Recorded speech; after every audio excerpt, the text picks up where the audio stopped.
One of these postal sacks isn't filled with letters. It's hiding a man about to Houdini his way out of a federal penitentiary. April 5th, 2006. Inside the United States Penitentiary in Pollock, Louisiana, inmate Richard Lee McNair mends mailbags for 23 cents an hour.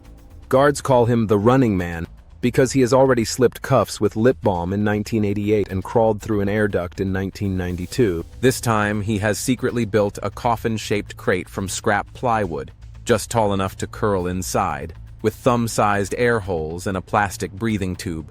He hides the crate beneath a mountain of freshly repaired mailbags, knowing the whole pallet will be shrink-wrapped and forklifted through the razor wire gates. At 9:45 a.m., the forklift rattles away, every jolt echoing through McNair's cramped box, while he fights panic and counts slow breaths in the dark. 90 claustrophobic minutes later, the warehouse falls silent for lunch. McNair slices through the plastic wrap and gulps sunlight like oxygen itself. He strips off khaki prison fatigues, pulls on running shorts and brand new Nikes, and rehearses the story he'll tell if anyone challenges him. Plan B is simple. Become the world's most convincing jogger training for post-Katrina roofing work in New Orleans. Half a mile from the prison, Sheriff's Deputy Carl Bordelon spots a lone runner on railroad tracks and idles his cruiser alongside. "Morning, got any ID?" the deputy asks, and McNair flashes a grin. "Name's Robert Jones, officer. Just getting my cardio in before a roofing shift." The bulletin on Bordelon's laptop describes a white male in a prison jumpsuit, not a tanned jogger in Nike gear casually chatting about hurricane cleanup. After 10 friendly minutes, the deputy waves McNair on, and the running man literally jogs out of the camera frame. Back at Pollock, guards don't notice their missing prisoner until 4 in the afternoon, 4 hours too late to matter. By then, McNair has hot-wired a pickup truck, crossed 2 parishes, and vanished onto the interstate like smoke on the wind.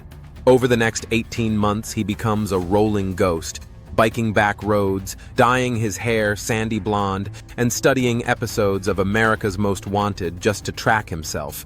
He only steals white vehicles, figuring they blend into traffic like camouflage on concrete, and he pays cash for motel rooms under ever-changing aliases. In British Columbia, he snaps lakeside selfies and mails memory cards to friends, taunting the law with postcards from the edge. Canadian Mounties later find his digital camera stuffed with smiling portraits labeled Hiking Day 1, Richard Lee McNair.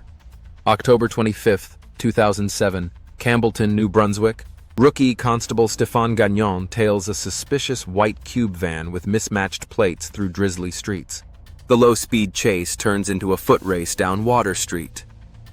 Gagnon and 2 officers finally tackle McNair beside a Tim Hortons coffee shop. Handcuffed on the pavement, the running man laughs and tells officers they did well catching the most elusive fugitive in North America. Booking photos show McNair smirking under fluorescent lights, as if he's already scripting Chapter 4 of his escape saga. Today, he sits inside USP McCreary in rural Kentucky, a facility officials swear is escape-proof even for legends.